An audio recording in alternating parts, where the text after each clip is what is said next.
Sambungan bacaan pada muka surat 822 pada hadis yang ke-12.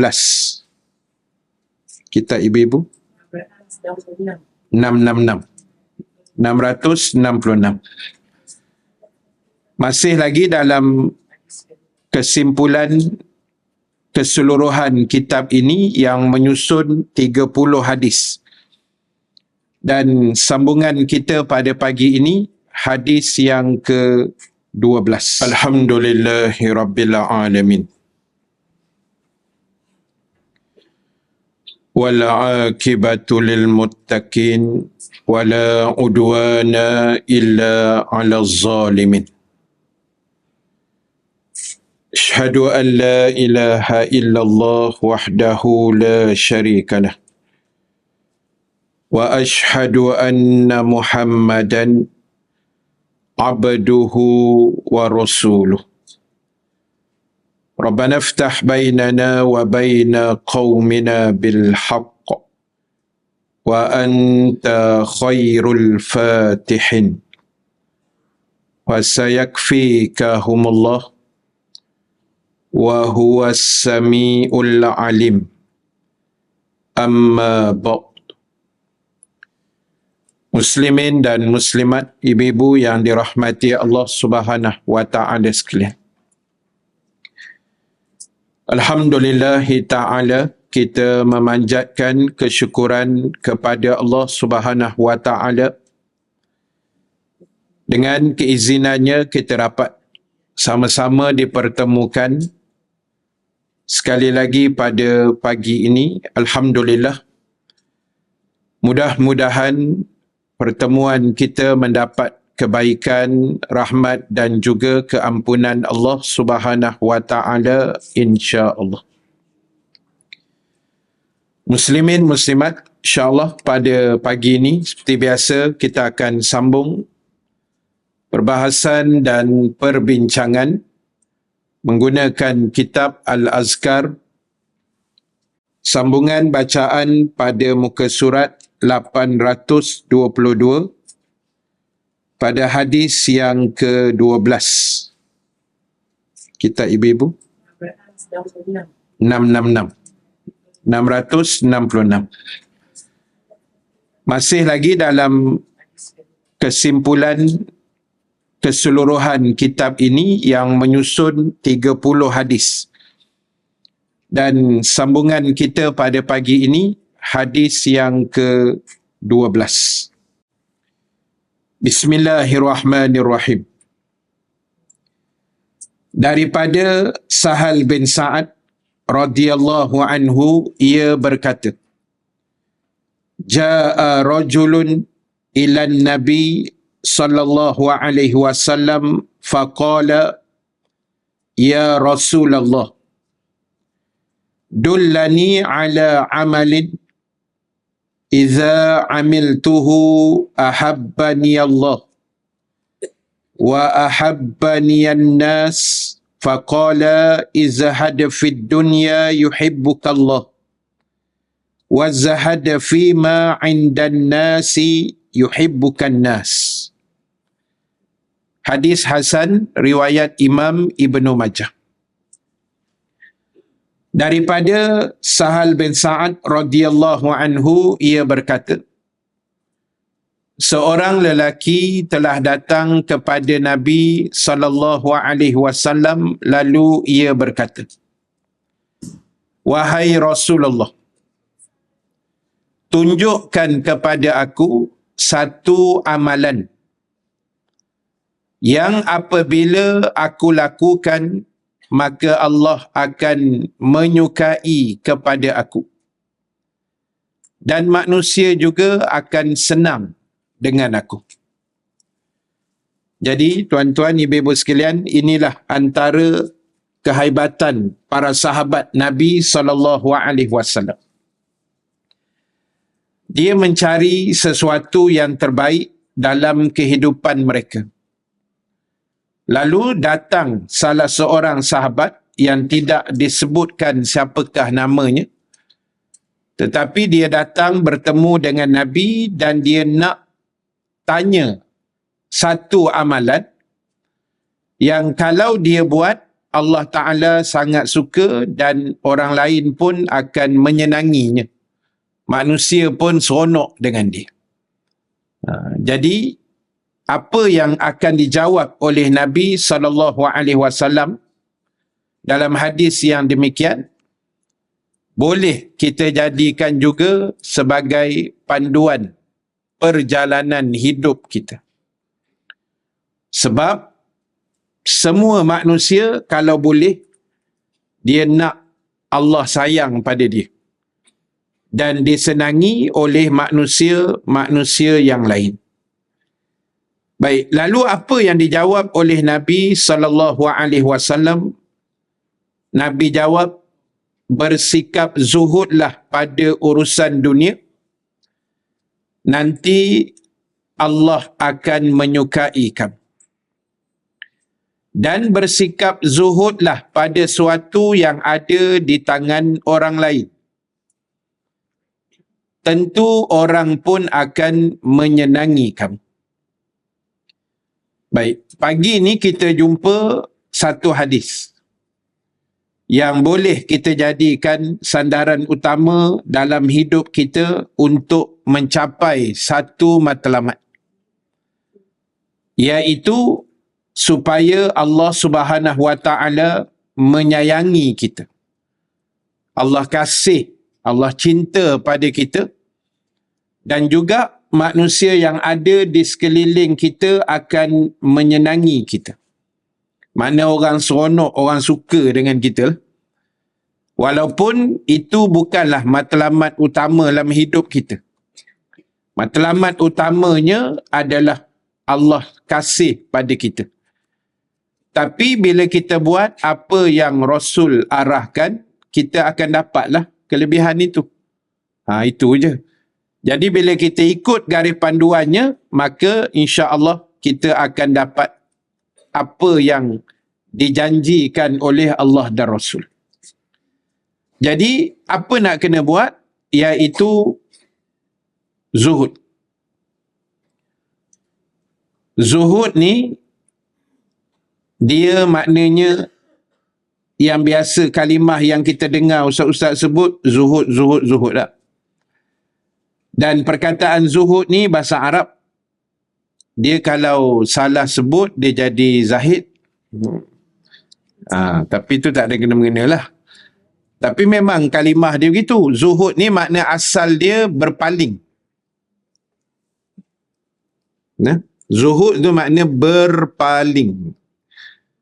Berpaling daripada mana saat kita cerita. Tapi zuhud yang salah ditafsirkan oleh manusia pada hari ini adalah miskin, kan, bajunya koyak rabak, seliparnya lain sebelah, apa lagi, kereta dia dah uzur sangat kan, 14 kali start minta hidup, ataupun apa-apalah yang salah kefahaman itu. Orang tengok kenapa baju kedut 1000 ni, zuhud Ustaz. Tu kan zuhud kak, tu pemalas nama dia. Kan, itu kan zuhud. Seluar koyak zuhud, makan nasi minggu lepas punya zuhud, kan, tak masak, contoh-contoh. Jadi itu semua adalah salah kefahaman terhadap kalimah zuhud itu sendiri. Tak tahulah salahnya tu di mana, salah kami yang tak menerangkan ke, ataupun salah pemahaman sebelum-sebelum ini ke macam mana, wallahu ta'ala a'lam.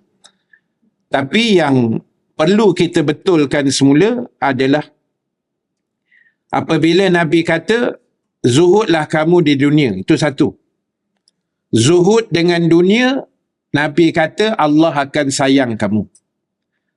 Zuhud dengan apa yang ada pada tangan manusia, nanti manusia akan kasih kepada kamu. Manusia akan suka dengan kamu.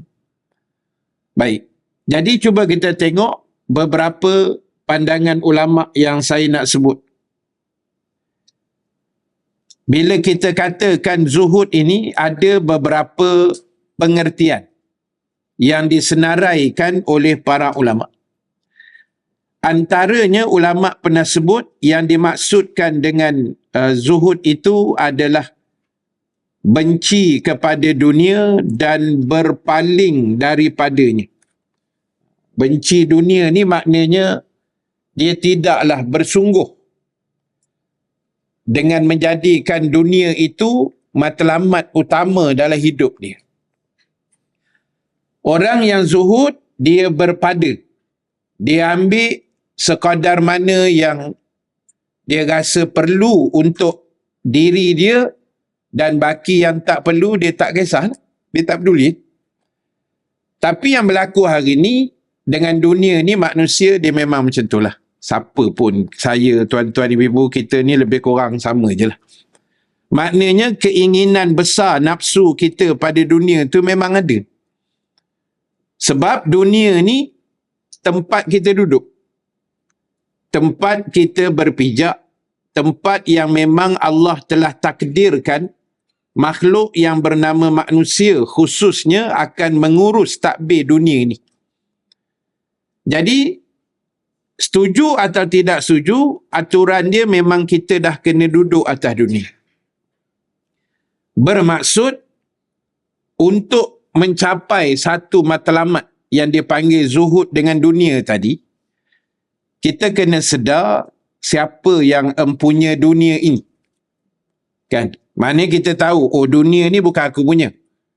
Dunia ni Allah Ta'ala punya, jadi dia siapkan untuk aku, guna pakai, ambil keperluan yang perlu saja. Jangan berlebih sangat, rebut dunia sampai lupa akhirat.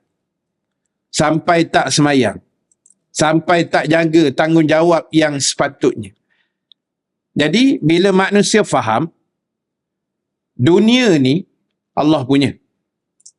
Dan dunia ni, bila Allah punya, dia yang letak peraturan. Bila dia letak aturan, yang namanya aturan agama, aturan hidup, syariat Islam, undang-undang Islam, kita suka atau tidak suka, kita terpaksa dan mesti kena ikut undang-undang yang telah dibuat oleh Tuan yang empunya dunia ini, iaitu Allah Ta'ala. Sebab kita lahir je dah ada atas dunia. Apa nak buat? Balik sekarang, tengok surat beranak. Kalau ada lagi lah. Kalau ada simpan ke dah hancur lebur, tak tahulah. Dalam surat beranak tu ada satu kolom namanya tempat lahir. Tak? Tempat lahir kalau saya Hospital Bersalin Kuala Lumpur. Saya orang KL. IC 14 lah. Jadi Kuala Lumpur tu mana? Dunia lah. Ibu-ibu lahir Alustar, lahir di tak kisahlah Kota Baru, Jerman, Hong Kong, China, India, lahir kat mana pun, Kutub Utara sekalipun, semua tu atas dunia. Jadi setuju tak setuju, kita kena akur dan ikut aturan Tuan yang empunya dunia. Sebab apa? Sebab kita lahir saja dunia dah ada. Belum ada lagi sejarah setakat hari ni orang lahir luar daripada dunia. Tempat lahir bulan, belum. Ataupun planet apa ke, tak ada. Semua dalam surat beranak tu, nama tempat tu dunia belaka. Maknanya kita lahir, dunia dah siap. So bila dunia dah siap, setuju tak setuju, kena hidup atas dunia ni. Setuju tak setuju, kena akur dengan aturan Tuan empunya dunia. Itu nama dia zuhud. Maknanya kita ikut aturan dia. Jangan berlebih. Sama macam contoh yang selalu saya bagi tahu. Sama konsep dia macam ibu-ibu, tuan-tuan nak beli sebuah kereta. Proton S70. Tak baru keluar tu. S70 kan? Jadi kita pun nak belilah Proton baru ni. Pergilah kedai showroom. Tengok belik, duduk dekat seat tu, masuk dalam bonet, kan? Guling dalam, nak tengok besar mana bonet tu, berapa liter boleh masuk barang, kan? Jadi, kita pun puas hati ni, setuju. Kita pun bincang dengan salesman tu, kita kata insyaAllah lah nampak berkenan, jadi nak letak deposit dulu, down payment ke apa, 10%, lepas tu submit loan. Lepas 2-3 hari ke seminggu, salesman pun telefon, tahniah Ustaz, loan Ustaz dah lulus. Lagi 2 hari, kita proses road tax, insurans, semua gedebak-gedebuk, dah siap nanti saya call Ustaz. Contoh Jadi, lepas 3 hari dia pun call, Ustaz boleh datang ambil kereta hari ni, kedai kita buka pukul 9 pagi. 7 pagi kita sampai lah. Tak sabar nak pegang kereta baru, kan. Jadi, dia pun letaklah ribbon besar warna merah tu, kan. Tapi saya beli kereta tak pernah dapat ribbon tu. Jadi, kan, kita pun sampai je tempat nak ambil kereta tu, kereta itu barang yang sudah siap. Sama macam bumi tadi.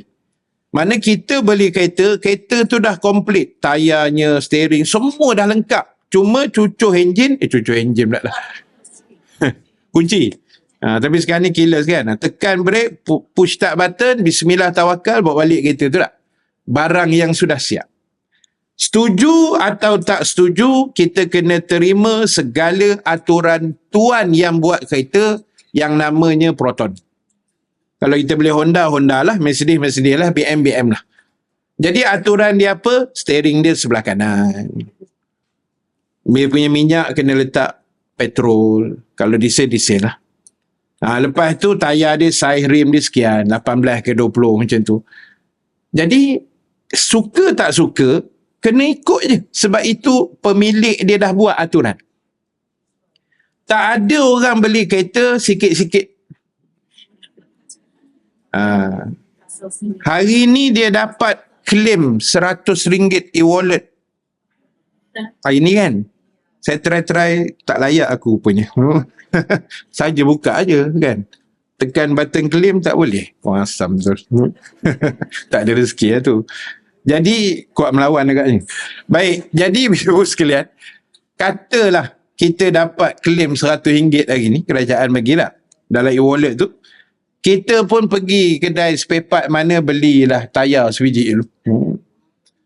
Bulan depan beli pula tayar lagi 3, cukup 4 simpan kat store. Tak.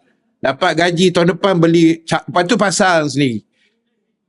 Lepas 3 hari jalan, tanggal semua balik lah. Tak ada orang beli kereta macam tu.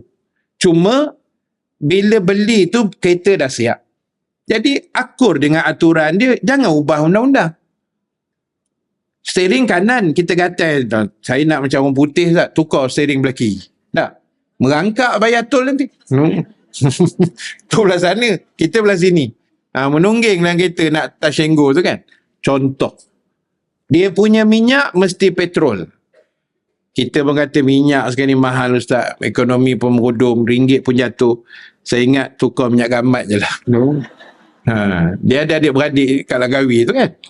Beli setong, cucuh dalam petrol punya tangki tu. Tak hidup kereta. Pasal ubah aturan. Dia samalah. Dunia ni, Allah kata macam ni, Allah kata macam ni, kita ubah. Lingkup tak? Lingkup lah.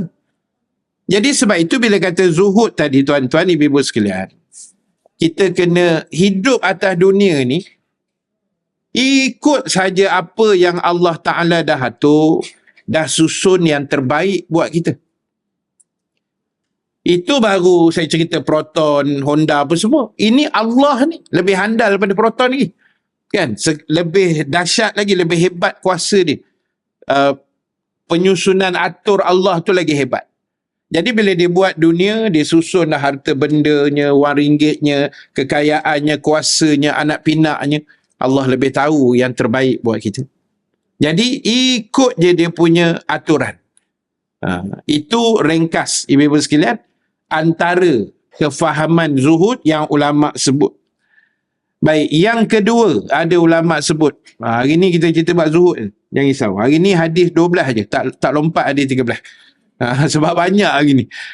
Yang kedua adalah meninggalkan kesenangan dunia kerana kita pilih kesenangan akhirat. Okey. Yang kedua ni bukan tak boleh senang atas dunia tak? Boleh. Ibu-ibu nak kaya, nak rumah besar ke, kereta selesa sikit, boleh, sila-sila. Tapi dalam masa yang sama, jangan jadikan itu sasaran utama kita. Sebab sasaran utama kita adalah kesenangan di akhirat. Ingat firman Allah Subhanahu Wa Taala yang selalu kita bacakan. Allah Taala sebut wal akhiratu khairul laka minal ula. Dan akhirat itu adalah lebih baik daripada permulaan, yakni daripada dunia yang ada. Ayat lain Allah sebut wal akhiratu khairun wa abqa. Akhirat itu adalah lebih baik dan lebih kekal. Jadi sasaran kesenangan kita bukan atas dunia, ibu-ibu sekalian. Atas dunia ni senang pun alhamdulillah, itu bonus lah. Tapi sasaran utama kita kesenangan abadi besok. Di negeri akhirat. Yang kita namakan dia sebagai syurga Allah Subhanahu Wa Taala. Namun, kenapa orang tidak pulun yang akhirat? Jawapan dia mudah saja. Sebab tidak nampak. Orang akan lebih pulun pada benda yang dia nampak. Sebab depan mata. Sebab dia lebih percaya. Oh, dia nampak. Kalau aku pulun kerja macam ni, aku berniaga elok-elok, kaya. Lepas 2 tahun aku boleh kaya. Kan? Sebab nampak barang kita laju, jual begitu beginilah. Nampak hasil. Kita semayang subuh pagi tadi, mana pahalanya Ustaz? Kan? Ni bagi kuliah ni kan? Penat-penat kita datang kuliah sejam lebih. Mana pahala balik kan? Golek gitu je lah balik. Duit pun lebur masuk dalam tabung. Sekali ustaz pula gatai pergi minta duit pula kan? Jadi ingat datang kuliah dapat duit, rupanya ruyup duit kita lah. Habis duit. Jadi pahala tak nampak. Jadi sebab pahala tak nampak, orang pun tak apa nak heran sangat. Pasal apa orang Palestin, Gaza mempertahankan tanah air ni? Pasal dia nampak syurga. Sanggup mati tak keluar daripada bumi Gaza. Walaupun puak-puak tu buat plan macam-macam. Kan? Tembak sana, tembak sini, nak halau dengan niat nak halau keluar lah. Nak letakkan di penempatan di Semenanjung Sinai di Mesir tu. Tapi sebab mereka tahu, kalau aku mati, pertahankan tanah air, pertahankan rumah aku sendiri, harta aku, keluarga aku akan mati syahid. Dan mati syahid ni kita dah cerita dah 2 minggu lepas. Kita tengok memanglah hancur, terburai, pecah kepala, putih begitu begini. Tapi nikmat orang yang mati syahid kan Nabi dah sebut. Nabi kata orang yang mati di atas jalan Allah, berjuang dia, atau istilah mudah dia mati syahid. Nabi kata di saat dia dicabut nyawa oleh malaikat Allah, dia hanya merasakan kesakitan mati itu seperti digigit semut sahaja. Orang mati biasa ni macam kena tetak pedang 100 kali. Orang mati syahid macam kena ketik semut ni. Nikmat dia atas dunia dah dapat. Jadi pasal apa dia pulun pertahankan tanah air dia? Sebab dia nampak kesenangan akhirat. Kan? Sampai anak-anak Palestin sebut, tak apa, kalau ada rezeki kami mati biarlah. Sebab dunia ni kami susah nak minum, nak makan. Dalam syurga besok banyak makanan katanya. Mati dia.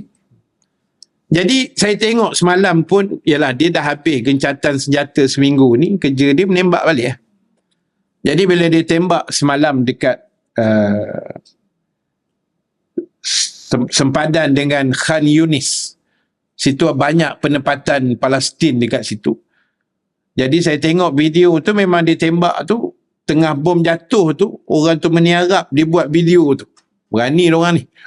Dia tak lari, ibu sekalian. Bom sampai, dia meniarap atas padang pasir tu, atas jalan raya. Dia buat video, bukan goyang lah kan, dalam ketakutan tu, tapi still buat. Sebab dia nak ambil bahan tu sebagai bukti nak tunjuk satu dunia. Itulah kekejaman yang sedang berlaku. Jadi lepas, seminit selepas itu, mereka berlari dekat Kepulauan Asap. Saya tengok ada satu perempuan yang telah syahid. Masih menutup aurat, bertudung. Dia ada galah beg, tapi dah berdarah kepala apa semua. Dia orang ambil beg tu, letak tepi, dia orang tutup lah sementara kan. Syahid. Pasal apa? Kesenangan akhirat. Dan walaupun kita dapat khabar gembira juga semalam, bila tentera mujahidin kita berjaya mengesan satu pelatun tentera Israel, lebih kurang 60 orang. Jadi mereka dapat trace. Tu hebatnya mujahidin ni. Tak macam mana dia trace ni tak tahu. Dapat kesan ada 60 orang tentera dan mereka kepung kawasan itu dengan cara letakkan bom jangka. 3 ketul saja diorang letak dan tepat pada waktu subuh, dia serandap tu malam lah. Gelap kan. Jadi tepat pada waktu subuh, bom tu meletup dan sebahagian 60 tu mati dan sebahagian yang cuba lari habis semua ditembak oleh mujahidin dan alhamdulillah di pihak mujahidin tak ada seorang pun yang mati. Jadi tuan-tuan, ibu-ibu sekalian, teruskan doa. Itu saja saya minta. Kan, walaupun ni dah dekat 2 bulan dah ni. Kan, tugas kita doa saja. Bila menang Ustaz, itu jangan tanya, itu Allah punya kerja. Kan, kita buat kerja, kita doa, mujahidin buat kerja di sana, geng Gaza, Palestin buat kerja masing-masing. Ada orang jaga diri mereka, selamatkan diri, yang mujahidin buat kerja dia, kita buat kerja kita. Kan? Jadi bila kita faham zuhud tu apa, kita tak adalah terliur sangat bila tak dapat dunia ni. Kalau bahasa mudahnya kita kata, tak kisahlah. Orang lain senang, alhamdulillah itu rezeki dia. Jangan timbul cemburu. Kan? Macam kita cerita dululah. Jiran bawa balik kereta, kita demam seminggu. Itu ada masalah. Bukan masalah jantung lah, tak masalah hati. Kan? Jadi biarlah jiran tu. Patutnya kita pun alhamdulillah kan. Tumpang syukur jiran kereta baru. Kod emergency kan boleh pinjam kan. Jadi gitulah. Ni tak, tengok orang lebih sikit, kita jadi tak ketahuan. Kan? Tengok orang tu, makcik ni tak boleh jadi, ni cantik pada aku ni. Udah apa masalah ni? Tapi makcik tu comel, biar kat dia. Kan? Kita ni semua comel dah, Allah Ta'ala buat tak? Masing-masing ada kecomelan masing-masing tu. Jadi tak payah kita nak iri dekat orang tu, kulit dia gebu lah, begitu lagi ni, biarlah. Itu pun sementara je, ibu sekalian. Masuk umur kita kalau panjang besok 80, gebu tak? Bukan gebu dah, berdebu dah masa tu kan. Dia dah macam getah pasir dah masa tu, tak dia berdebu dah. Baik, itu nombor 2. Saya ringkas-ringkas lah, banyak ni. Baik, yang ketiga, ada ulama menafsirkan kalimah zuhud itu dengan maksud hati kita tidak terpikat dengan apa yang tidak ada di tangan kita. Saya ulang balik. Hati kita tidak terpikat dengan apa yang tidak ada di tangan kita. Maknanya yang bukan kita punya, tak payahlah kita kalut. Itu bahasa mudah kita lah.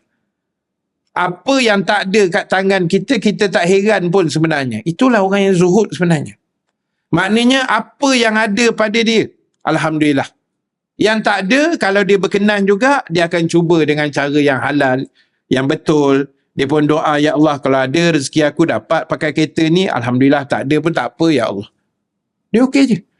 Ini orang-orang yang zuhud tak? Dia tak heran langsung apa yang dimiliki oleh orang lain.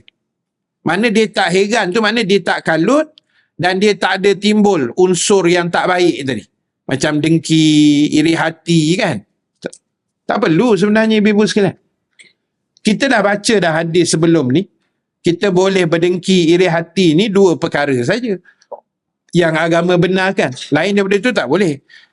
Kan? 2 tu pun, 1 dengki pada orang berilmu, iaitu kalau boleh kita pun nak berilmu macam orang tu, kita pun nak pandai, nak alim, kita pun nak dapat pahala lebih mengajar. Itu boleh. Yang kedua, dengki dengan orang kaya. Ya. Dengki orang kaya ni makna kita pun kalau boleh nak kaya macam dia, nak infak macam dia. Saya tengok satu video gen TikTok semalam. Dia memang orang kaya lah. Budak muda lagi kan. Kaya dia. Orang cabar dia. Bukan cabar lah macam dia buat konten kan.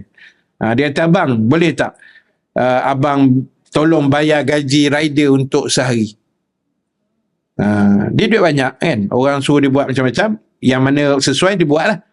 Dia kata boleh tak abang tolong bayarkan gaji rider motor ni, rider panda semua tu untuk 1 hari. Dia kata okey, tapi saya akan bayar untuk 7 hari. Kan. Lepas tu pagi dia order roti canai. Dia buat video dia order roti canai, rider sampai. Dia tanya, biasa abang kalau sehari berapa abang dapat? Dia kata 100.5. Itu kira sehari punya gaji lah.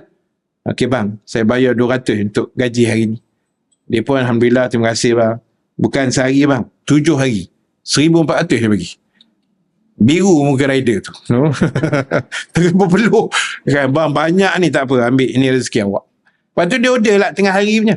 Dia order nasi apa, tanya berapa. Lebih kurang lah 200 macam tu lah. Average ni lebih kurang 200 lah. Gaji rider kan. Sama tak? Dia bagi 7 hari punya. Lepas tu dia bagi lebih sikit. Yang ini abang tolong infakkan pada siapa-siapa lah.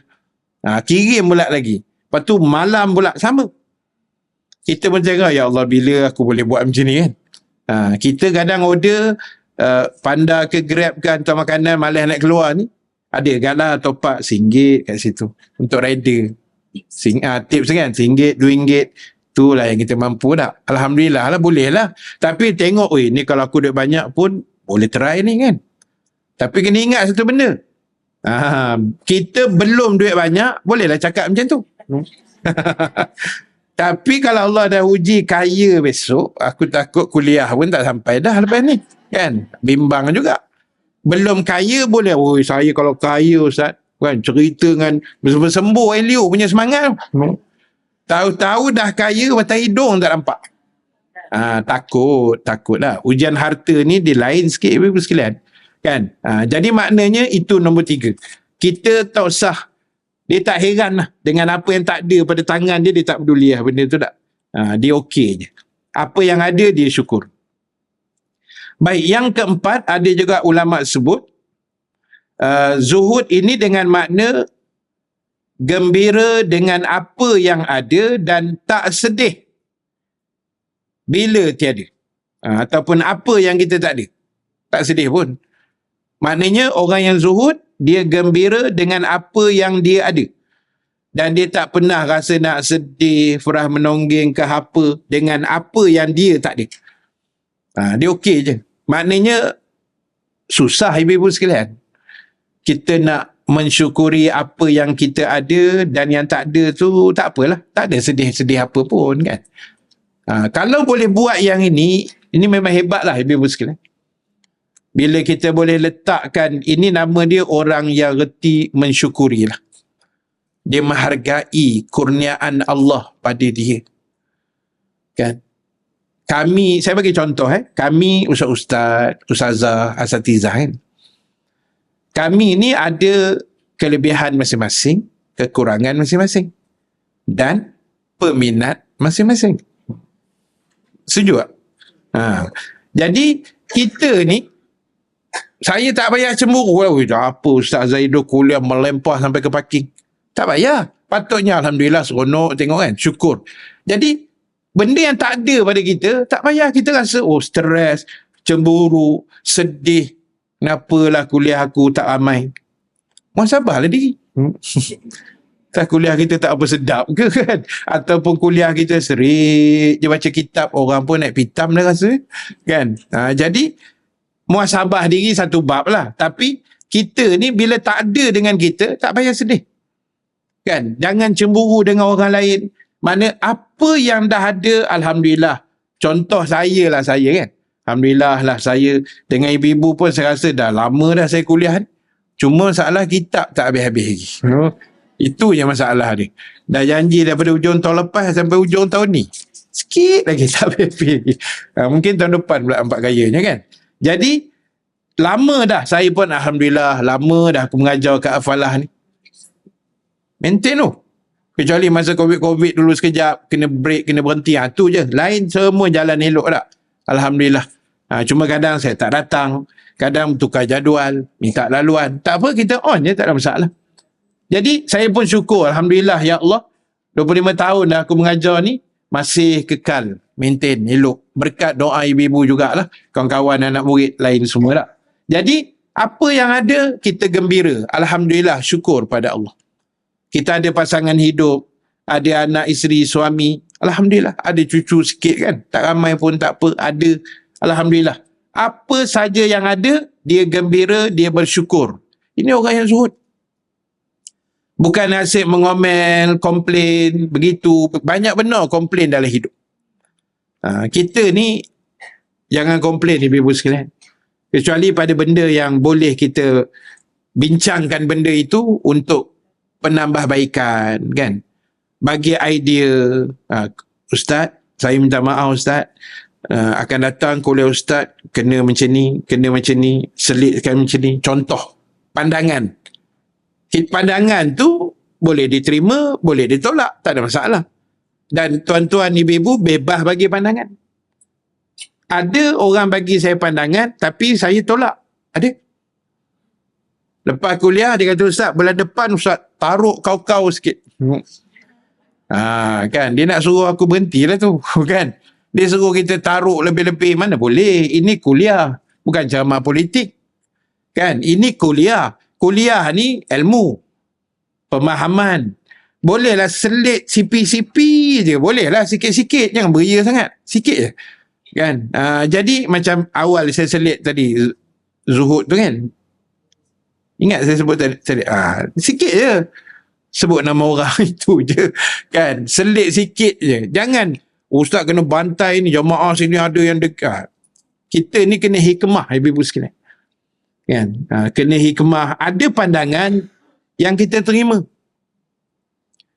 Dia kata, Ustaz, tadi yang Ustaz baca hadis tu sebenarnya itu hadis palsu, Ustaz. Contoh. Kalau orang beritahu, oh ya ke? Minta maaf, saya tak tahu, nanti saya semak balik. Kalau betul hadis palsu, saya tak baca dah lah. Contoh gitu. Kalau ada orang bagi pandangan membina yang menambah baikan, kita terima. Kan? Jadi, hidup ni memang macam tu. Kadang orang nampak, kita tak nampak. Kita rasa kita buat betul je. Tapi rupanya ada silap kita buat. Ada Allah hantar pula orang tegur. Kan? Terimalah belapan dada. Tapi tu saya kata, belapan dada ni susah. Paling susah orang nak buat ni belapan dada sebenarnya. Kan? Dia nak terima pandangan lain. Terima idea lain. Terima daripada orang yang tak sehaluan dengan dia. Ini bukan benda senang, ibu-ibu sekalian. Yang berlambat-lambat bergaduh dalam grup tu, itulah dia. Pasal tak boleh terima pandangan dan dia tak berlapan dada dah.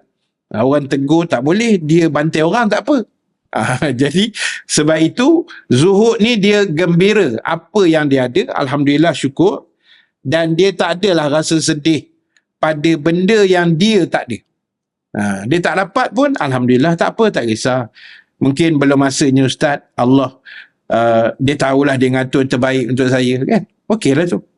Jadi itu antara 4 benda yang ulama definisikanlah antara maksud zuhud yang kita boleh cuba fahamkan dalam kehidupan kita. Baik, kemudian bila Nabi sebut tadi, izhad fid dunya yuhibbukallah.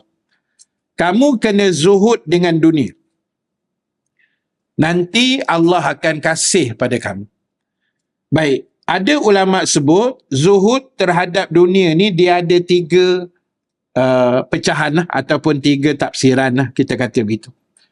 Yang pertama, apabila manusia lebih percaya apa yang ada pada Allah daripada apa yang ada pada dirinya sendiri. Saya ulang balik. Manusia lebih percaya apa yang ada pada Allah daripada apa yang ada pada dirinya sendiri. Itu maksud zuhud terhadap dunia. Maknanya kita yakin pada sisi Allah ada yang lebih baik daripada apa yang ada di tangan kita sekarang. Kalau kita rasa kita dah ada harta yang banyak, tapi kita yakin pada sisi Allah ada lagi kesenangan harta benda yang lebih hebat daripada itu. Itulah orang yang zuhud. Maknanya apa yang ada pada dia tu sekarang ni, pada kita ni, dia tak ada memberi efek untuk akhiratnya. Malahan itu lebih menggalakkan lagi semangat dia untuk pulun mencari kesenangan di akhirat. Sebab itu ibu-ibu sekalian, kalau ada manusia yang hidup di dunia ni senang lena, dia ada harta cukup semualah, orang kata makan, minum, pakai, kenderaan ni, rumah dia semua elok, itu rezeki dia, itu bonus untuk dia. Dan dia pula orang yang rajin pula mengimarahkan rumah Allah, rajin pula mengaji, kuliah dak. Itulah satu nikmat yang Allah hadiahkan pada dia. Macam ibu-ibu lah, harta banyak, duit banyak, amin, kan?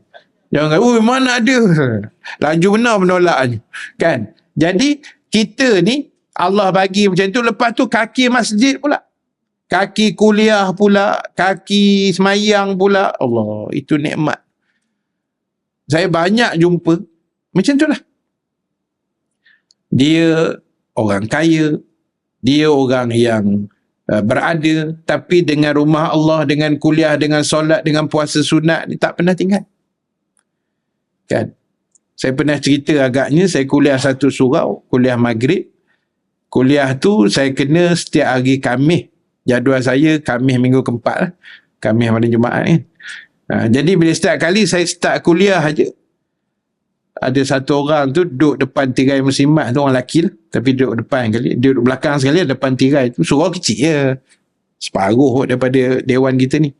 Jadi dia pun buka Tupperware dia, dia angkat tangan sikit ke ustaz, macam tu kita tahu dah dia nak makan. Dia buka puasa. Mula kita tak tahu apa hal pula orang tua ni, aku kuliah sedap tu dia menelan kat belakang tu kan. Rupa-rupa baru teringat, oh ni hari Khamis hari ni, dia puasa. Datuk. Saya perasan dia tu beberapa tahun sebelum ni lah. Lama dah. Walaupun saya mengajar kat surau tu, antara surau yang paling lama saya mengajar dan masih bertahan sampai hari ni. Saya mengajar surau tu 2001. Berapa tahun dah? 22 kan? Lama dah. Bayang, setiap saya kuliah tu, setiap kali tu lepas maghrib, kita start je dia pun buka Tupperware, kunyah, dengar. Tapi mata tengok ustaz, mulut jalan ni. Aku pun meleleh-leleh tengok dia. Sedap pula dia mengunyah. Jadi dia puasa, yang best ustaz tak puasa, itu lagi best tu. Kan? Jadi tuan-tuan ibu-ibu sekalian, kita tengok dia, Allah, cemburu lah, hebat dia, istiqomah puasa sunat. Macam hari ni lah ada orang puasa sunat kan, Isnin, Khamis. Jadi itu kebaikan dia, sebab dia percaya apa yang ada di sisi Allah tu lebih baik daripada dunia yang kita pijak wahara punya cerita ni kan. Itu nombor satu. Baik, yang kedua, antara maksud dengan zuhud dunia ni, dia gemar dengan ganjaran kesusahan dunia.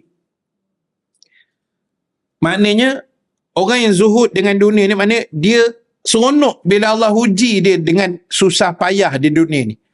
Contoh, kehilangan harta, kehilangan orang yang dia sayang. Yalah, sedih-sedih lah, tapi pada dia itu satu kenikmatan pada dia. Tanda Allah kasih dia. Allah kan, Nabi kata, tanda Allah kasih kita kan Allah uji kita kan. Jadi bila Allah uji itu, dia rasa satu kenikmatan pada dia. Kan, kehilangan harta. Semalam ada kilang terbakar kan, 3 kilang di Bukit Selambau, Sungai Petani. Masa terbakar tu saya ada tengok lah, ada geng-geng Kedah buat live kan, tengah terbakar tu. Jadi bomba pun datang, bomba pun pening nak padam, besar betul kilang ni. Itu saya tanya abang saya Ustaz Alim, dia duduk Sungai Petani, dia kata kali kedua kilang tu terbakar kan. Sebelum ni ada 5-10 tahun dulu kot terbakar agak. Ni terbakar kali kedua. Jadi bila Allah uji tu, dia lebih suka ujian Tuhan atas kesusahan di atas dunia. Ini orang yang zuhud kan. Bila dia sakit, alhamdulillah Hari ni kau bagi aku sakit ya Allah, mudah-mudahan jadi kafarah dosa. Itu orang zuhud. Kan? Sebab apa tuan-tuan ibu-ibu sekalian? Sebab setiap benda yang Allah takdirkan atas diri kita, dia sebenarnya melibatkan dosa dan pahala. Dia takkan Allah buat tu kosong. Tak ada. Dia mesti ada point dekat situ.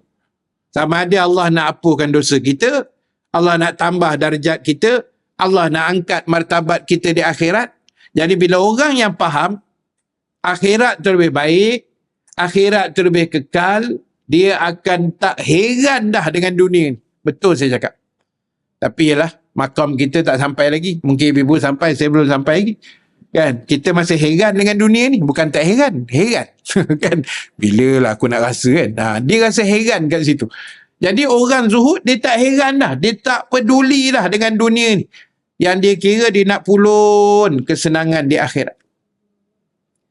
Sebab bila dia dengar kuliah, dia baca kitab, dia tengok hadis Nabi, ayat Quran, kenikmatan syurga ni, memang dahsyat lah ibu-ibu sekalian. Saya baca kitab pasal syurga kan. Bila Nabi sebut ada sekelompok daripada umat aku, Nabi kata jumlahnya 70,000 orang. Ada riwayat satu lagi 700,000 orang. Mereka ini, kata Nabi, akan masuk ke dalam syurga Allah tanpa hisap. Mana tak ada kira bicara tu. Berdiri mahsyar tegak aja, terus Allah suruh masuk syurga gitu je. 70,000 atau 700,000. Dua riwayat lah. Dan Nabi kata mereka ni, jumlah itu akan masuk ke syurga Allah serentak, kata Nabi. Jadi ulama bincang pula, besar mana pintu syurga tu? Udah masuk syurga serentak, mana buka pintu tu serentak 70,000 masuk. Besar mana pintu syurga? Kalau pintu dewan kita buka serentak, saya ingat 4 orang kot boleh lepas sekali masuk. 4 orang lah, ngam-ngam pintu ujung ke ujung 4 orang. Kan? Itu pun yang ni lah, 4 orang lah, 4 orang. No. Saya tak habis ayat tu, jangan laju sangat. Saya pun seram juga. Kan? Jadi ulama bincang, besar mana pintu syurga ni? Pintu tau. Satu hadis lain saya jumpa malam tadi. Nabi kata satu daun pintu dengan daun pintu yang satu lagi, pintu kan ada 2. Macam tu lah. 2. Daun, dia panggil daun pintu lah. Jaraknya kata Nabi 40 tahun perjalanan. Saya tanya ibu-ibu sekalian, pintu rumah kita dengan rumah kita, mana yang besar? Rumah lah kan. Pintu ni biasa kecil kan. Cuba yang syurga. Pintu dia saja dah 40 tahun jarak dia. Antara satu daun ke satu daun tu 40 tahun kata Nabi. Dalam riwayat lain antara Mekah ke Bushra. Bushra ni kat mana saya pun tak perasan sangat. Tapi jumpalah hadis tu. Kan? Yang saya tahu Masjid Bushra Ustaz Firdaus dekat dekat Merbuk tu je. Kan? Nabi kata antara Mekah ke Bushra. Ada satu lagi Mekah ke mana entah, ada riwayat. Satu hadis lagi Nabi kata jarak satu daun pintu ke daun pintu dalam syurga. Pintu syurga tu 40 tahun punya perjalanan. Itu baru pintu. Macam rumah kita lah. Pintu ni biasa kecil. Dalam tu lagi besar. Cuba bayang syurga bersama ni. Kan? Yang Allah kata arduhas samawati wal ard. Syurga yang seluas langit dan seluas bumi. Kita dapat syurga besar Subanjaya ni pun, ya Allah. Walaupun kita rasa saya tak layak Ustaz kalau syurga besar Subanjaya ni. Kita sedar diri kan. Tapi Allah bukan bagi besar Subanjaya, bukan besar Gombak, bukan besar Selangor, bukan besar Malaysia, bukan. Bukan besar bumi, besar langit campur dengan besar bumi. Dan bayang ibu-ibu sekalian, orang yang akhir sekali masuk syurga. Kan? yang dah kena rendam rebus dalam neraka entah berapa ratus ribu juta tahun tu, dia yang last sekali, tak ada orang dah lepas dia. Sampai dia nak masuk syurga pun dia malu kan. Dia tanya Allah, muat ke? Ada ke kosong lagi? Yalah, dia mikir logik kepala dia, aku ni orang lah ni. Orang semua dah masuk, Ustaz Rahim lagi awal katanya. No. Amin, insyaAllah. Kan? Kita semua bukan Ustaz Rahim je, kita semua kan. Awal dah masuk, tak cecah neraka insyaAllah. Tiba-tiba kawan ni last sekali. Lepas dia masuk memang close lah, tak buka-buka dah. Kan? Nabi kata Allah bagi di syurga sebesar 10 kali ganda bumi. Itu orang paling lekeh lah kita kata tak. Yang teruk sangat dosa, dah kena rebus dalam neraka dulu. Dia last kali masuk, itu pun besar 10 kali ganda bumi. Tapi ialah macam saya kata tadi, sebab orang tak nampak. Orang dengar aja, ya ke ustaz ni kan. Saya rasa ustaz yang kena, ya ke ustaz ni, ya ke ustaz ni. Entah ya ke tidak ustaz ni kan. Tapi dah kita baca tu semua hadis. Orang Islam, orang beriman wajib percaya. Walaupun tak nampak. Itulah nama dia iman. Cuba kita renung sekali-sekali dah. Ya Allah, hebatnya syurga. Kita tak cerita pakaian dia. Yang Nabi kata pakaian ahli syurga ni dibuat daripada sutera. Sutera yang mahal. Daripada daun pohon tuba, kata Nabi. Dalam syurga ada satu pokok namanya pokok tuba. Sahabat tanya, besar mana pokok tuba tu wahai Rasulullah? Nabi kata sekira-kira ada seorang lelaki yang naik kuda yang paling pantas. Lelaki ni terror naik kuda. Dia pakar menunggang kuda lah. Kuda tu pula kuda yang jenis laju tangkas. Sekira-kira kuda tu keliling pokok tuba tu sebatang aja, dia keliling pokok tu, Nabi kata 100 tahun pun tak habis pusing ni. 100 tahun ni ibu sekalian. Besar mana batang pokok tu? Daun dia besar mana? Buah dia macam mana? Allahu Ta'ala a'lam. Kan? Tak cerita lantai sungai dia, lantai dalam syurga, tebing sungai, air dia. Kalau tak mau juga syurga ni, tak tahu nak kata apalah tuan-tuan, ibu-ibu sekalian. Kan? Kalau ada orang kata, pasal apa kau tak pergi semayang, kau tak pergi kuliah, tak jaga aurat? Yalah ustaz, dah semua masuk syurga, siapa masuk neraka? Katanya. Elok benar ayat dia tu. No? Dah semua ke syurga, siapa nak masuk neraka? Kan ayat dia tu.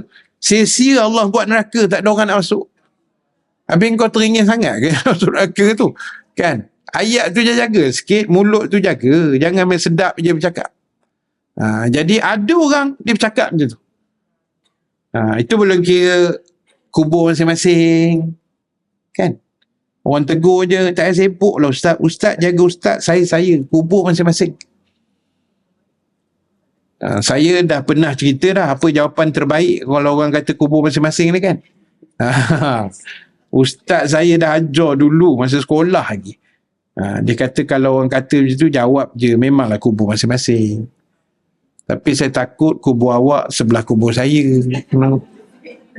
Saya nak berehat kan, nak relax, makan makanan syurga dalam kubur. Awak mekak aje kat sebelah tu.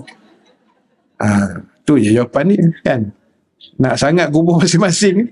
Jadi memanglah kubur masing-masing, tapi tanggungjawab kita kalau orang tu ada kesilapan ke apa, kita tegurlah cara baik.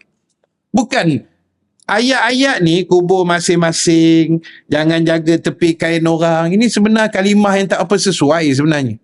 Kan? Jangan menyebuk hal orang, kita jaga diri kita. Betul jaga diri kita, tapi bukan kita menyebuk hal orang. Kita ambil peranan dan tanggungjawab. Itu saja, bukan menyebuk. Sebab kita sayang tu kita tegur. Ada keluarga kita tak semayang, kita biar je. Itu mana kita tak sayang dia. Lantak ustaz, kita jaga keluarga kita sudah, dia mati esok masuk neraka padan muka ni. Mana boleh macam tu. Keluarga kita kot. Kan, tanggungjawab. Kalau orang lain pun Nabi ajar marra'a minkum munkaran, siapa yang tengok kemungkaran kena tegur dia, tiba-tiba keluarga sendiri pula kita biar gitu. Mana boleh, ibu sekalian. Tegur je sekali, dia tak mau dengar, itu dia punya pasal. Yang penting tanggungjawab kita selesai. Kan? Jadi agama ni bukan menyebuk, bukan. Tapi ambil tanggungjawab nak, sebab kita kasih, kita sayang tu kita tegur. Anak kita lambat semayang, kita sayang dia, kita tegur dia. Alung, kenapa dah pukul 2:30 kau tak semayang lagi ni? Tegur dia. Pasal mak sayang, ayah sayang tak? Tegur. Jadi itu peranan kita. Dia kadang-kadang kalimah dalam bahasa Melayu ni dia ada satu blok lah. Kan? Jangan jaga tepikan orang, kubur masing-masing, dosa pahala masing-masing. Memanglah semua masing-masing. Tapi kita ambil peranan, tanggungjawab kita sebab kita sayang. Ustaz-ustaz tegur kadang-kadang sebab sayang. Kalau kita sayang, lantak kau lah. Kau nak tunjuk aurat ke, kau nak dedah, kau nak bergelik, berjoget ke, suka hati kau lah. Kan? Tapi sebab kita kasih, DM kat tepi lah. Kak, boleh lagi ni, akak padamkan video tadi, saya ternampak tu, macam video tu kak. Kan, nanti ramai orang share pula kan, panjang dosa akak ni. Tegur elok-elok kan. Jangan DM dia cakap kasar-kasar, jangan. Kak, neraka ke salam kak. Jangan. Kita siapa? Tiba-tiba neraka ke salam kat dia, macam handal sangat kita ni, dah confirm syurga. Kan? Nanti dia balas balik, engkau pun belum tentu masuk syurga. Dah bergaduh pula lepas tu. Jadi jangan ibu-ibu sekalian. Kita nak tegur ni, tegur baik-baik lah. Kan? Kita nasihat dengan cara yang elok, dengan cara yang betul insya-Allah. Baik, itu nombor 2. No? Maknanya, dia gemar mendapat ganjaran di atas kesusahan dunia dia. Allah uji kita macam-macam, dapat pahala insya-Allah. Baik, akhir sekali saya nak habiskan sikit. Tapi sebenarnya tak habis lagi. Iaitu gambaran zuhud dunia ni disebut oleh ulama apabila manusia itu dipuji atau dikeji kerana kebenaran yang dia buat, sama saja bagi dia. Manusia yang zuhud ni dengan dunia macam mana? Bila orang puji dia ke, orang hina dia ke, atas satu kebaikan yang dia buat, dia macam tu je. Dia tak ada dah bila orang puji pun dia dah lemah gemalai macam sayur kailan ikan masin. Tak ada. Kan? Orang puji je dah liuk lentok pula dah. Kan? Lemah dia kena puji, bukan. Dia puji ke orang hina, orang maki dia atas kebenaran yang dia buat, dia steady je. Ini orang zuhud. Kan? Maknanya dia tak terkesan dengan pujian atau cercaan manusia.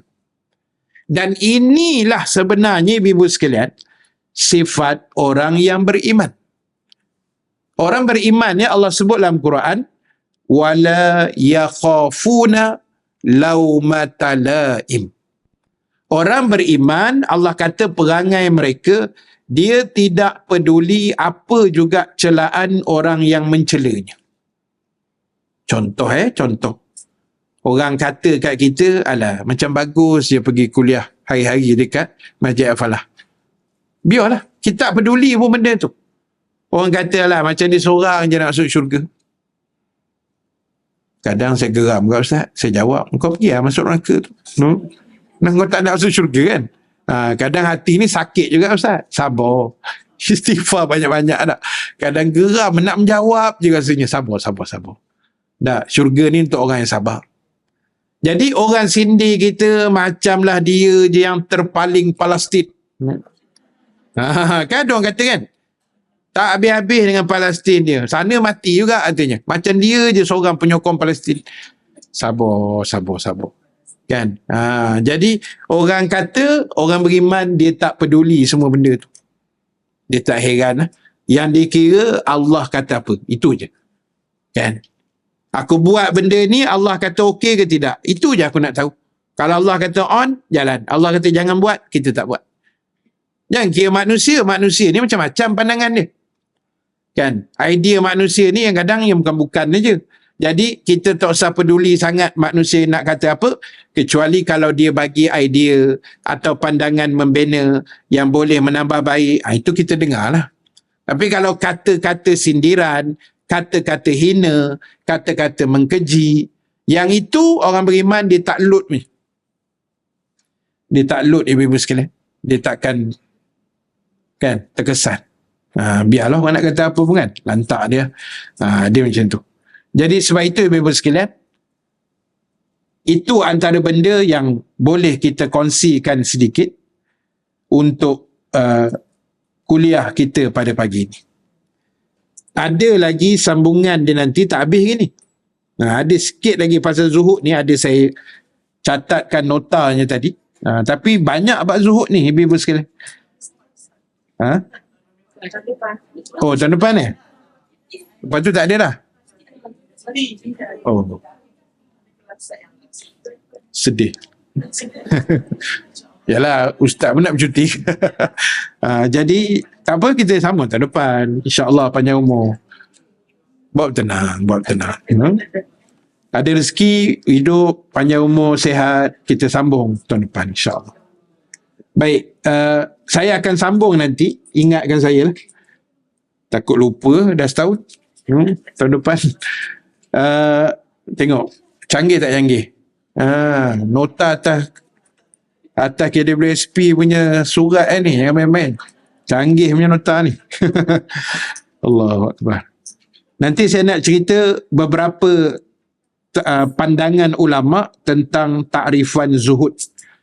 Sayyidina Ali kata zuhud tu apa, Imam Hasan Basri kata apa, Az-Zuhri kata apa, Sufyan Az-Zawri kata apa. Banyak ni. Nanti kita akan hurai insya-Allah pada tahun depan biiznillah. Dan sebagai kesimpulan akhir untuk pagi ini. Pertama sekali, muslimin-muslimat, ibu-ibu yang dirahmati Allah sekalian, letakkan sifat zuhud itu dalam diri kita seperti mana yang telah kita huraikan sebentar tadi. Maknanya apa yang kita dah hurai, kefahaman-kefahaman kita, insya-Allah kita cuba ambillah sebagai orang kata pengajaran dan juga iktibar untuk kita semua, insya-Allah. Baik, yang kedua, muslimin dan muslimat sekalian, ibu-ibu yang dirahmati Allah. Macam biasa kita sebut, jangan tinggalkan kelas-kelas pengajian kita. Jangan tinggalkan pencarian ilmu kita di mana saja kita berada. Cuma ialah cuti sekolah ni kadang-kadang kita bercuti sekejap, tak apalah. Tapi bukan bercuti terus. Kan? Dalam cutinya di sini je. Tempat lain ada je kelas-kelas yang lain. Kuliah maghrib dan sebagainya. Jadi kita ambil lah ilmu tadi, insya-Allah. Dan yang ketiga, seperti biasa yang kita pesan, apa pun yang kita buat, pastikan niatnya adalah benar-benar ikhlas kerana Allah Subhanahu Wa Taala, dan kita tak usah pedulilah apa yang manusia nak cakap, biar kat dia. Yang penting Allah kata betul, kita buat. Allah kata jangan, kita tinggalkan, insya-Allah. Wallahu ta'ala a'lam. Mudah-mudahan apa yang kita kongsikan sedikit pada pagi ini dapat kita ambil iktibar dan pengajaran bersama-sama. Dan dua perkongsian ringkas sebelum saya tangguhkan majlis. Yang pertama, seperti biasa, minta laluan kutipan tabung kebajikan dan juga pembinaan Tahfiz Al-Fadhil Ustaz Farhan Suhud untuk kita bantu beliau lah, insya-Allah. Dan yang kedua, pagi ni tak ada jualan. Jualan tak ada lah. Anggur pun tak ada stok. Tak ada stok. Saya dah kata lah. Ada, saya bawa. Tak ada, tak ada. Sebab dia bermusim. Yang ada daripada supplier, anggur Amerika dan China. China tu dia hantar gambar besar-besar tapi ada biji. Saya tak mau yang ada biji. Saya nak jual yang tak ada biji je. Senang orang nak telan kan. Amerika punya mahal sangat. Tak boleh jual. Terlalu mahal. Saya tak tahu nak jual berapa. Modal pun tinggi. Jadi tak boleh jual lah. Kita ambil senang orang nak beli. Jadi dah hampir 2 minggu dah. Tak ada stok anggur. So saya memang menganggur lah setakat ni. Kan. Daripada menjual anggur tu. Jadi kalau tahun depan ada, insya-Allah saya bawa. Doa-doa akan bagi ada lah. Baik, jadi itu saja ibu-ibu sekalian untuk pagi ini, yang baik, yang benar daripada Allah. Terus kita doakan untuk umat Islam kita di Palestin. Allah turunkan pertolongan dan kemenangan pada mereka, insya-Allah. Kita tangguhkan dulu majlis kita dengan tasbih kafarah, suratul As dan bacaan doa. Subhanakallahumma wa bihamdika nashhadu an la ilaha illa anta nastaghfiruka wa natubu ilaik. Bismillahirrahmanirrahim. Wal asri innal insana lafi khusr illa allazina amanu wa amilus salihat wa tawasaw bil haqq wa tawasaw bis sabr. Bismillahirrahmanirrahim. Alhamdulillahi rabbil alamin. Wassalatu wassalamu ala ashrafil anbiya'i wal mursalin wa ala alihi wa sahbihi ajma'in. Allahumma ja'al jam'ana haza jam'an marhuma wa tafarruqana min ba'dihi tafarruqan ma'suma wa la taj'alillahumma fina syaqiyyan wa la mahruman wa la matruda. Allahumma a'izzal islam wal muslimin wa azilla syirqa wal musyrikin wa zulma wal zalimin wa nifaqa wal munafikin wal kufra wal kafirin wansurna ala al qawmil kafirin. Wa sallallahu ala Sayyidina Muhammad walhamdulillahi rabbil alamin. Assalamualaikum warahmatullahi wabarakatuh.